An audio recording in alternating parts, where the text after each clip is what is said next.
Miss Evers' Boys movie is based on the true story of the Tuskegee study for untreated syphilis in the Negro male in 1932.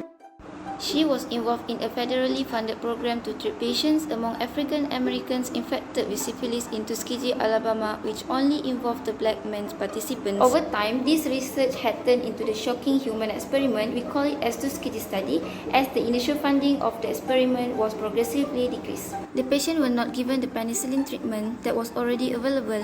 As 6 months turns into 40 years, Evers is called before a Senate committee to testify about the study until the study itself is finally shut down due to illegal and immoral factors. From the movie, we can study about the basic bioethic principle.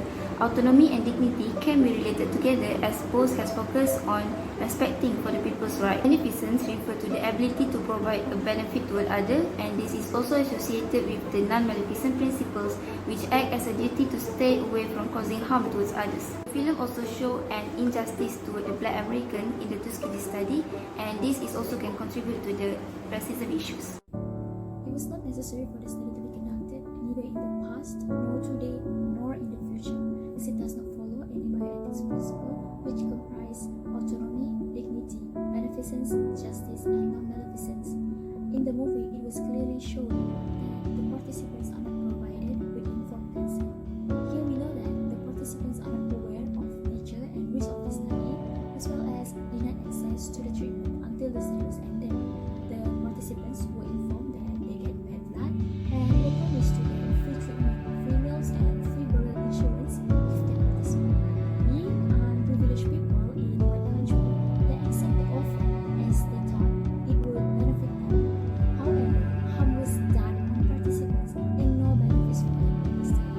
The benefits were only for the government and the researchers. The participants were left to die due to faulty finding that penicillin would kill the participants that suffer from tertiary stage of syphilis. These violations of bioethics principles clearly explain that saying no to the Tuskegee study is necessary. Oh, well, I believe that human desire is definitely out of our control, so it is definitely never impossible for this kind of human project to ever happen in the future. But yeah, of course, there is a reason to why we established the regulation of human subject protection. And yeah, so I hope with this strengthened regulation, there will be no human that will be deceived in the future. There was never a zero possibility when it comes to the occurrence of human research, especially when there is proof of Tuskegee study. It was believed that the regulation of the protection of human subject of biomedical research has been established in consequence to Tuskegee study, but there is no guarantee that such event will never happen again. Human, filled up with greed and selfishness, will always seek for the opportunity to make the impossible possible. Racism, discrimination towards the poor.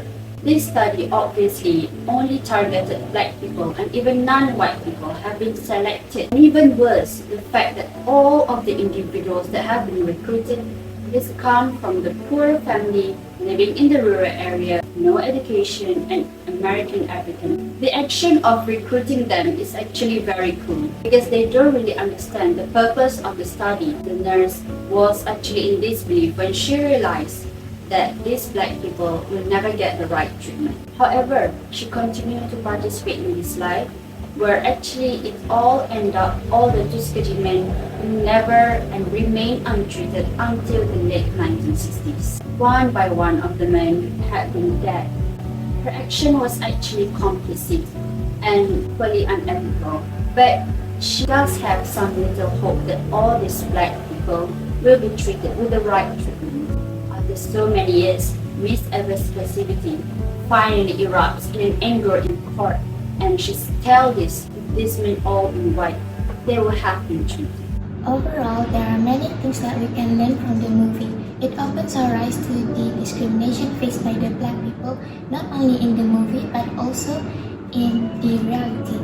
It is sad to know that this experiment was actually conducted in the real world, where black people were at medically exploited and deprived of their rights. Due to this event, the black community has developed a sense of mistrust to the people in the healthcare industry. They are skeptical about the treatments offered to them. They are doubtful about whether the treatment they get is sufficient or not, and they wonder if the medical officers are actually doing their best to help them. There is an actual study where medical residents have false beliefs when it comes to biological differences among different races, which led them to disparities in treatments.